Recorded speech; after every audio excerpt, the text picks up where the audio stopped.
ગુલછડીના ખ્યાલમાં બાવળ બની ગઈ જિંદગી. આજે આપણી આસપાસ જોઈશું તો આ વાક્યનો અનુભવ જીવનમાં ઘણાએ કર્યો હશે. કોઈને લગ્ન પહેલાં છૂટા થતા, કોઈને લગ્ન પછી છૂટા પડતા, નોકરીમાં ધારેલી કદર ન થતા, ધંધામાં પાર્ટનરનો ધોખો મળતા, મિત્ર તરફથી ધોખો મળતા, આપેલ પૈસા પરત ન મળતા, એનાથી થતું નુકસાન, ક્યાંક સંતાનને માતા પિતાનું સુખ નથી તો ક્યાંક સંતાન માતા પિતાને છોડી દુઃખ આપે છે. આ લિસ્ટ લાંબુ છે. દરેકને આયુષ્ય દરમિયાન ક્યાંક એવો અનુભવ થયો હશે કે જીવન ખારું લાગે, ઈચ્છા કંઈક રાખી, થયું કંઈક જુદું જ, અણગમતું, અને એટલે મન બોલી ઉઠે, ગુલછડીના ખ્યાલમાં બાવળ બની ગઈ જિંદગી. આવા પ્રસંગ જીવનમાં બને પછી એના પરિણામનો આધાર ફક્ત અને ફક્ત આપણા રિએક્શન, પ્રતિક્રિયા ઉપર વધુ નિર્ભર હોય છે. બનેલ પ્રસંગને રોકી નથી શકાતા, પરંતુ પરિણામ બદલવા, આપણું ધારેલું કરવા, સારું કરવા, આપણા લેવાતા નિર્ણયને આભારી હોય છે. એટલે પ્રસંગનો પ્રત્યુત્તર કયા સ્વરૂપે આપણે આપીએ છીએ અને શું કરીએ છીએ એ વધુ મહત્વનું છે. જ્યારે જીવનમાં ખરાબ પ્રસંગ બને, પોતાની જાતને સંભાળી જીવન સારી રીતે જીવવાનું છે. આ મળેલ જીવન પ્રભુએ એક જ વાર આપ્યું છે, તો વેડફવું નથી. આ વિચાર રાખવો ખૂબ આવશ્યક છે. આજે મોટિવેશનલ વાતો યુટ્યુબ ઉપર ખૂબ જ ઉપલબ્ધ છે, ઘણા સાંભળે છે, પરંતુ આચરણનો અભાવ હોવાથી સફળતા નથી મળતી. જીવનમાં જ્ઞાન હોવું, મને ખબર છે, મને બધું આવડે છે, કહેવું સહેલું છે.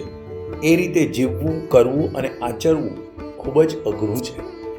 અહીં એક બનેલ પ્રસંગ ટૂંકમાં. અવિનાશ એક ડૉક્ટરનું, જે સ્કૂલમાંથી ખુદ પાસ થયેલ, ત્યાં સન્માન થવાનું હતું. સન્માન દરમિયાન એને બોલવા માટે કહેવામાં આવ્યું. ત્યારે એના અનેક અનુભવો અને એના ઉકેલ બાબત એણે ઘણી વાતો કરી. એના જીવનના શરૂના ખૂબ તકલીફના દિવસો હતા.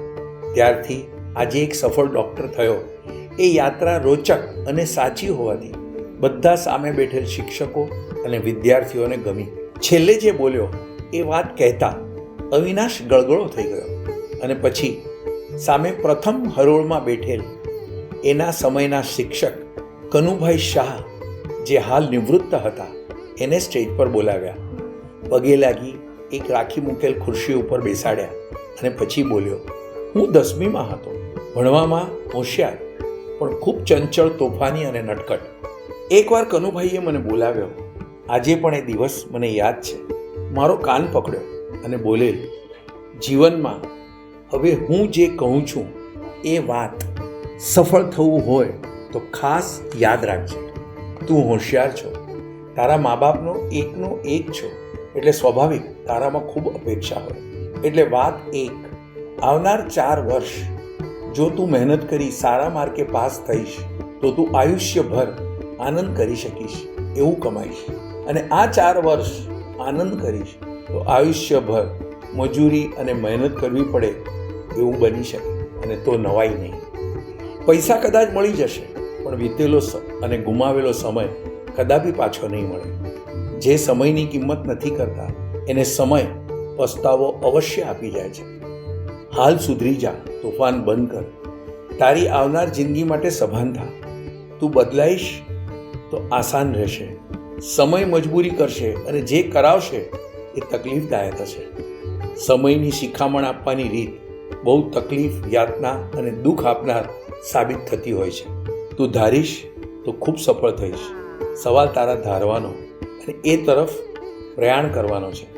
જરૂર પડે મને મળજે. બાકી મારા આશીર્વાદ અને શુભેચ્છા તારી સાથે છે. મારા શિક્ષકે મને પિતાની જેમ વાત કરેલ.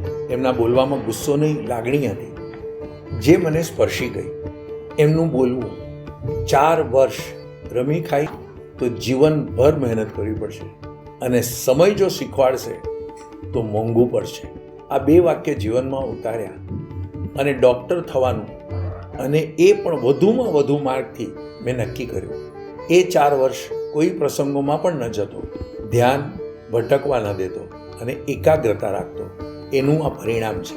મારી આજની સફળતા મારા શિક્ષકની શિખામણને લીધે છે.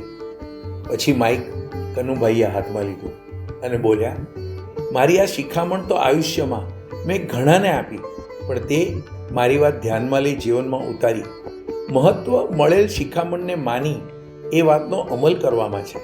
અને પછી ઉમેર્યું, મોટાભાગે નિષ્ફળતા, ઓછી આવક થવી એમાં આપણી આળસ, સ્વભાવ વધુ કારણભૂત બને છે.